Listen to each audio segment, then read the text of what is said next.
Et bonjour à tous, ici Lampe Rouge et bienvenue sur la première partie de l'histoire complète de Code Geass Lelouch of the Rebellion, saison 1 et 2.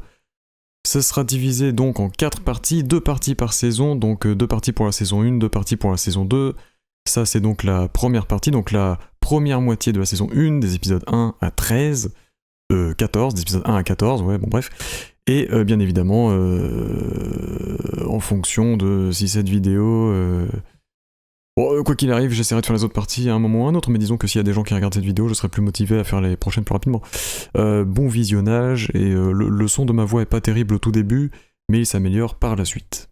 Le 10 août 2010 du calendrier impérial. Le Saint-Empire de Britannia déclare la guerre au Japon. Sur le champ de bataille, Britannia déploie ses toutes dernières armes, les Nightmare Frame. Le Japon est vaincu en moins d'un mois et devient une colonie de l'Empire. Les Japonais perdent alors leur nom, leurs droits et leur liberté. Ils sont désormais appelés Eleven et le Japon devient la zone 11, ou Area 11. À la fin de la guerre, un jeune garçon fait une promesse à son meilleur ami, celle de détruire Britannia. 7 ans plus tard, en l'an 2017, un groupe de rebelles japonais parvient à voler une arme secrète, soi-disant du gaz toxique, à l'armée britannienne. Le jeune Lelouch Lampe Rouge se retrouve enfermé dans le camion des terroristes suite à un accident. Le véhicule est retrouvé par un soldat britannian qui prend Lelouch pour un rebelle. Il s'agit en fait de Suzaku, Eleven devenu britannia d'honneur et ami d'enfance de Lelouch. La capsule de gaz toxique, endommagée, s'active, mais contenait en réalité une mystérieuse fille aux cheveux verts. La garde royale arrive et ordonne à Suzaku de tuer Lelouch. Comme il refuse de le faire, c'est lui qui se prend une balle. Le camion explose, permettant à Lelouch de fuir avec la fille. Pendant ce temps, le vice-roi de la zone 11, le prince Clovis, ordonne la destruction du ghetto de Shinjuku, prêt à tout pour éviter à quiconque d'apprendre l'existence de la jeune fille. L'armée massacre tous les civils Eleven, et au milieu de ce chaos, Lelouch est retrouvé par la garde royale. La fille se sacrifie pour le sauver, se prenant une balle en pleine tête. Quand c'est au tour de Lelouch, celle qui devait être morte lui attrape la main. Plongé dans d'étranges visions, il entend la voix de la fille lui proposer un pacte, celui d'obtenir le pouvoir des rois s'il accepte d'exaucer son vœu le plus cher. Lelouch accepte sans hésitation. Il obtient alors le Geass, le pouvoir d'obéissance absolue, et ordonne aux soldats en face de lui de mourir. Le regard des soldats change et ils obéissent, se suicidant tous immédiatement. Lelouch utilise son pouvoir pour voler un Nightmare ennemi, apprenant au passage que son pouvoir ne fonctionne que par contact visuel direct. En utilisant la radio qu'il a trouvée dans le camion des rebelles, il communique avec eux pour les guider dans la bataille. Étant un prodige des échecs, il utilise ses compétences stratégiques pour diriger sa nouvelle armée, à qui il a également offert des Nightmares ennemis. Les troupes britanniennes sont dépassées, et Clovis se résigne à déployer un Nightmare de dernière génération, le prototype appelé Lancelot. Et il se trouve que c'est Suzaku, toujours vivant, qui en est le pilote. Le Lancelot part sur le champ de bataille et neutralise chaque ennemi qu'il rencontre. À lui seul, il bat tous les rebelles et trouve le Nightmare de Lelouch. Ce dernier parvient à s'enfuir après avoir été sauvé par Kalen, une rebelle, et que Suzaku ait dû s'arrêter pour sauver des civils. Lelouch utilise ensuite son Geass et un uniforme de soldat pour se retrouver seul à seul avec Clovis. En le menaçant avec une arme, il le force à donner l'ordre à l'armée de cesser le feu, sauvant ainsi les Eleven qui ont survécu jusqu'ici. Lelouch révèle alors sa véritable identité, celle de Lelouch V Britannia, demi-frère de Clovis et prince déchu de l'Empire. Il y a 8 ans, un attentat terroriste a changé la vie de Lelouch. Lors de cet événement, sa mère, l'impératrice Marianne, est morte et sa petite sœur Nonali a perdu la vue et l'usage de ses jambes. Il est persuadé que c'était un complot et que les vrais coupables sont dans la famille royale. Il utilise le Geass sur Clovis pour en savoir plus, mais son demi-frère sait seulement que la princesse Cornelia et le prince Schneisel doivent avoir plus d'informations. Lelouch tue ensuite Clovis, lui mettant une balle dans la tête. Après la mort du vice-roi, c'est Jeremiah Godwald, leader de la faction des Sans-Purs, qui devient vice-roi par intérim. Les Sans-Purs sont un groupe qui pense que l'armée britannienne ne devrait être composée que de Britanniens. De retour à l'académie Ashford, qui est son école mais aussi sa maison, Lelouch remarque que Kalen, la rebelle de Shinjuku, est dans sa classe. Il utilise son Geass sur elle et apprend ainsi qu'elle est mi-britannienne, mi-japonaise, et qu'elle se bat pour son pays d'origine, le Japon. Lelouch tente d'utiliser le Geass sur elle une deuxième fois, sans succès. Il découvre ainsi qu'il ne peut utiliser son pouvoir qu'une seule fois par personne. À cause de cette erreur, Kalen le soupçonne d'être la voix de la bataille de Shinjuku, mais grâce à un enregistrement audio et à son Geass, Lelouch efface tout soupçon. Les médias annoncent enfin la mort du prince Clovis et l'arrestation du suspect principal, Suzaku Kurorugi. Jeremiah a arrêté Suzaku et le fait passer pour le coupable, se servant de son statut d'Eleven comme symbole pour appuyer la cause des Sans-Purs.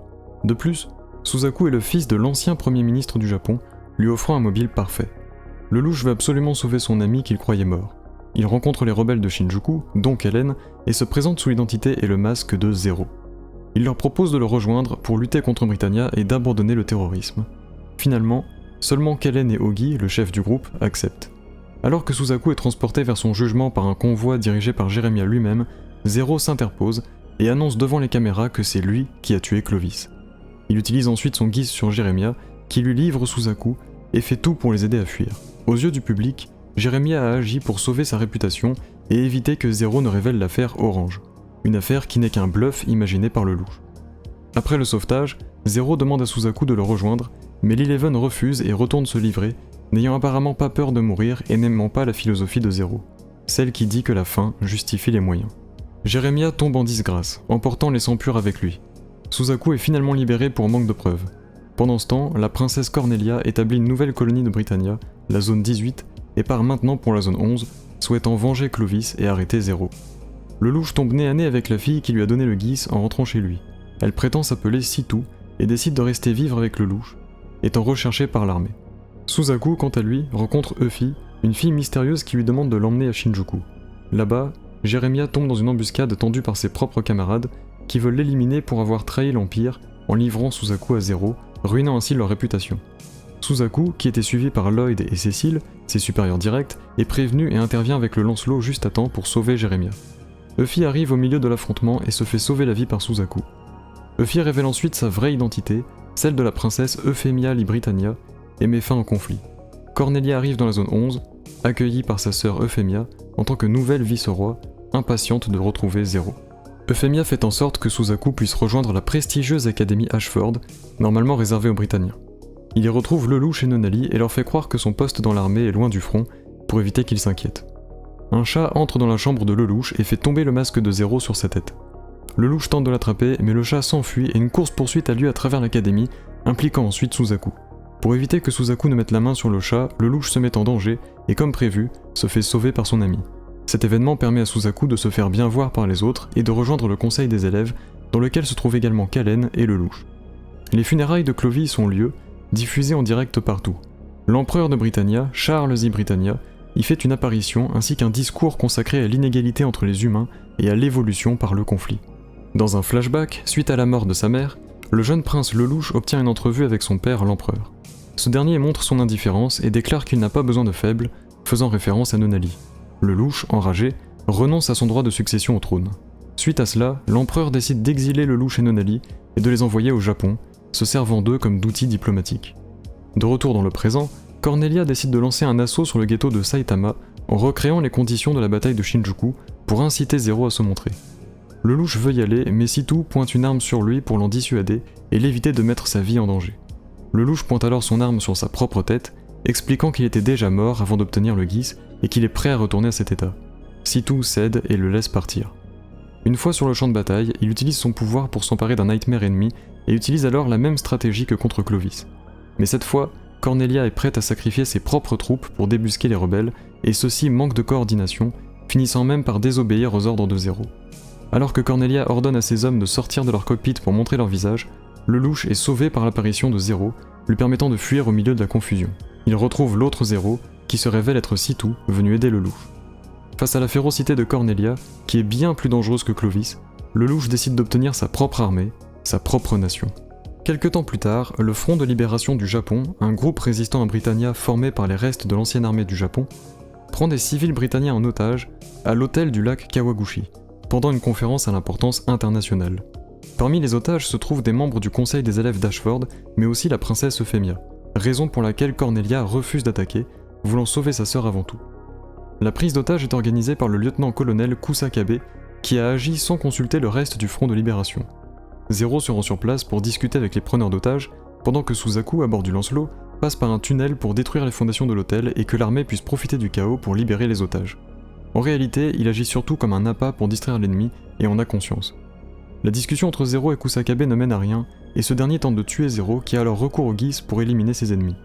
Zero rencontre brièvement Euphemia et lui explique qu'il a tué Clovis, car c'était un membre de la famille royale. Suzaku réussit à traverser le tunnel et à détruire les fondations, mais Zero active alors des bombes placées par ses hommes et l'hôtel entier explose. Finalement, les otages sont sains et saufs, sauvé par Zero, qui profite de l'occasion pour annoncer au monde la création de son organisation, l'Ordre des Chevaliers Noirs. Il déclare que les Chevaliers Noirs protègent les faibles attaqués par les forts, qui abusent de leur pouvoir et qu'ils peuvent se battre aussi bien pour les Britanniens que les Eleven. En peu de temps, les Chevaliers Noirs deviennent des héros aux yeux de nombreux Eleven et obtiennent de plus en plus de soutien. Pendant ce temps, Villetta, la pilote sur qui Lelouch a utilisé son Geass pour voler un Nightmare à Shinjuku, se confie à Jeremiah sur cet incident. En effet, les deux ont été victimes du Geass de Lelouch et ne se souviennent de rien, ou presque. Villetta se souvient d'avoir vu un lycéen juste avant sa perte de mémoire. Elle ne se rappelle pas de son visage, mais décide d'enquêter pour en apprendre plus.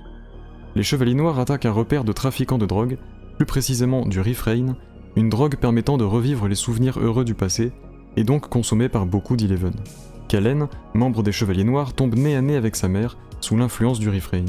Elle comprend alors que la raison pour laquelle sa mère est restée vivre en tant que servante chez la nouvelle femme de son mari était pour rester avec Kalen et veiller sur elle. Après l'incident, sa mère est condamnée à 20 ans de prison, et Kalen se promet de créer un monde dans lequel elles pourront vivre ensemble normalement. Les Chevaliers Noirs continuent de gagner en popularité, notamment grâce aux Eleven qui détestent Britannia mais qui ne soutiennent pas le terrorisme. Beaucoup de personnes veulent rejoindre l'ordre, dont un certain Britannia, Dittard, qui travaille dans les médias. Ce dernier reçoit la visite de Jeremiah et de Villetta, qui veulent se renseigner sur les étudiants de l'académie Ashford, pensant se rapprocher de Zero. Au passage, Dittard apprend d'eux qu'ils ont été mobilisés pour une opération militaire dans les montagnes de Narita, là où, selon les rumeurs, se trouverait le quartier général du Front de libération du Japon. Les Chevaliers Noirs reçoivent des nouveaux Nightmares de la part des 6 maisons de Kyoto, une organisation qui soutient dans l'ombre la résistance. Parmi ces Nightmares se trouve un modèle unique et spécial, le Guren Type 2. Zero désigne Kalen pour en être le pilote, puis reçoit une information concernant l'opération britannienne imminente à Narita, envoyée par Dittard. Il décide de se rendre sur place avec les Chevaliers Noirs. Dans les montagnes de Narita, l'assaut de l'armée menée par Cornelia commence. Les forces britanniennes encerclent le QG ennemi, mais les Chevaliers Noirs, arrivés discrètement bien plus tôt, sont au sommet de la montagne. Alors que la victoire de Cornelia semble assurée, ils utilisent leur nouvelle arme, le rayon à ondes radiantes du Guren Type 2, pour créer un glissement de terrain, détruisant une grande partie du champ de bataille et emportant la ville de Narita, tuant les civils qui n'ont pas encore évacué. Les Chevaliers Noirs utilisent cette distraction pour passer à l'attaque, et Zero se retrouve face à Jeremiah, qui veut absolument venger son honneur. Kalen intervient avec le Guren et utilise le rayon à ondes radiantes pour détruire le Nightmare de Jeremiah, qui s'éjecte juste à temps. La bataille continue et les Chevaliers Noirs ont pour objectif de capturer Cornelia. Les renforts du Front de Libération arrivent enfin. Il s'agit de Kyoshiro Todo, le faiseur de miracles, qui avait remporté une bataille contre Britannia pendant l'invasion du Japon, et son escouade spéciale, les 4 lames sacrées. Todo devine le plan de Zero et retient la garde royale de Cornelia afin d'isoler la princesse. Comme prévu, Cornelia se retrouve seule face au Guren et à Zero. Euphemia, qui est restée à bord de la forteresse mobile, permet au Lancelot d'être déployé, devenu le seul espoir de sauver Cornelia. Cette dernière n'a pas l'intention de se rendre et décide de se battre jusqu'au bout. Mais le Lancelot arrive à temps pour la sauver et affronte le Guren. Le combat est intense mais de courte durée, car le Guren chute et endommage son bras droit, qui contient le rayon à ondes radiantes. Suzaku poursuit ensuite Zero, qui est obligé de s'éjecter. Le leader masqué est sans défense face au Lancelot, quand Situ sort de nulle part pour le sauver. Elle entre en contact indirect avec Suzaku, lui envoyant des visions choquantes pour l'immobiliser. Suzaku revoit alors son père, mort il y a 7 ans pendant la guerre. Lelouch touche Situ au mauvais moment, se retrouvant plongé lui aussi dans des visions horrifiques. Suzaku devient complètement instable, et Situ est blessé. Lelouch s'enfuit avec elle et se cache dans une caverne, attendant ses alliés. La blessure de Situ se guérit très rapidement, et Lelouch l'appelle par son vrai nom, qu'il semble avoir appris pendant les visions qu'il a eues. Un nom que nous, spectateurs, n'aurons jamais le droit de connaître. Jeremiah, gravement blessé, s'effondre devant des scientifiques qui faisaient des recherches sur Situ pour Clovis et le général Bartley, et qui déplaçaient leurs données loin de Narita. Après la bataille de Narita, les Chevaliers Noirs sont convoqués par les 6 maisons de Kyoto, qui leur avaient déjà envoyé le Guren. Situ se fait passer pour Zero au rendez-vous, permettant à Lelouch de surprendre le leader de Kyoto, Taizo Kirihara. Il lui montre son visage, et Kirihara le reconnaît, puisqu'il était proche de la famille Kururugi quand Lelouch et Nonali ont été envoyés chez eux en tant qu'otages diplomatiques. Kirihara comprend que la haine de Zero envers Britannia est authentique, et décide de pleinement supporter les Chevaliers Noirs. Désormais, Kyoto les assiste complètement. En revenant de ce rendez-vous, Lelouch tombe sur Shirley, qui revient de Narita. Elle annonce que Zero a tué son père, un civil qui s'est retrouvé enterré vivant pendant la bataille. Ah oui, j'ai jamais mentionné Shirley avant depuis le début de l'histoire, mais en gros, elle fait partie, elle est dans la classe de Lelouch et elle est amoureuse de lui, et voilà, je l'ai jamais mentionné avant, mais elle existe et maintenant elle est là. Pendant l'enterrement du père de Shirley, Suzaku déclare que Zero est un lâche de la pire espèce, qui tue des innocents tout en se faisant passer pour un justicier. Lelouch est secoué par cet événement, devant affronter les conséquences directes de ses actes. Il se ressaisit en se rappelant des raisons qui le poussent à agir. Dithard fait désormais officiellement partie des Chevaliers Noirs. Villetta, qui avait rencontré Shirley à Narita pour l'identification du corps de son père, la recontacte. Elle dévoile à Shirley que d'après ses recherches, le louche Lampe Rouge serait lié aux Chevaliers Noirs. Son plan se passe comme prévu, puisque Shirley se met à suivre discrètement le louche pour vérifier elle-même l'information. Villetta n'a plus qu'à suivre Shirley en espérant que la piste mène à zéro. Pendant ce temps, les Chevaliers Noirs se préparent à une nouvelle opération qui consiste à sauver les restes du Front de Libération du Japon qui sont sur le point de se faire attaquer par Cornelia et ses troupes. En privé, Kallen exprime ses doutes à Zero, la mort du père de son ami l'ayant chamboulé aussi. Zero lui dit qu'il faut continuer à avancer et qu'ils doivent continuer à faire couler du sang pour s'assurer que le sang déjà versé ne l'ait pas été en vain. Kallen est remotivé et décide de suivre Zero jusqu'au bout. La bataille commence, les troupes britanniennes prenant le Front de Libération par surprise. Suzaku et le Lancelot sont sur le champ de bataille, mais Suzaku ne suit pas les ordres de tuer les ennemis par surprise, considérant cela comme une simple tuerie et pas une bataille. Alors que les troupes britanniennes passent à l'abordage sur le navire du Front de Libération, le louche active une bombe qu'il avait secrètement placée sous le navire. Cette dernière explose et provoque une réaction en chaîne, faisant exploser la sakuradite que le navire transportait. Le navire entier explose, emportant avec lui une partie des troupes de Cornelia. Zero ordonne aux Chevaliers Noirs de passer à l'attaque, leur faisant croire que le Front de Libération s'est suicidé en voulant emporter l'ennemi avec lui. Ils doivent maintenant les venger et capturer Cornelia. Zero réussit à prendre Cornelia par surprise, mais au moment de la capturer, il aperçoit Shirley sur le champ de bataille, qui avait suivi le louche jusqu'ici. Il hésite à tirer, et le Lancelot arrive à temps pour sauver Cornelia. Suzaku endommage sérieusement le Nightmare de Zero, qui s'est éjecté. Kallen arrive à temps pour sauver Zero et occupe le Lancelot. Pendant ce temps, Shirley se rapproche du cockpit éjecté de Zero et pointe une arme vers lui, voulant venger son père. Soudain, le masque de Zero tombe, dévoilant une partie du visage de Lelouch. La bataille se termine et les Chevaliers Noirs, comme les troupes de Cornelia, battent en retraite. Lelouch, qui avait perdu connaissance quand son cockpit s'est éjecté, s'est réveillé, rejoint par Sitou. Il constate que son masque était tombé et qu'il y a des taches de sang par terre. Quelqu'un a pu voir son visage, et il y avait au moins 2 personnes ici, quelqu'un qui a tiré et quelqu'un qui a été touché. Après la bataille, les Chevaliers Noirs sont divisés suite au soi-disant suicide du Front de Libération. Ogi trouve que quelque chose cloche et commence à douter de Zero. Au même moment, Shirley se rend à Narita, au mémorial des victimes de la bataille. Elle est interpellée par un étrange inconnu. Ce dernier semble savoir ce qu'elle a fait la nuit dernière. Il sait qu'elle a tiré sur quelqu'un pour protéger le loup. En effet, Villetta, qui suivait Shirley de près, est arrivé pour capturer Zero, voyant ainsi son visage.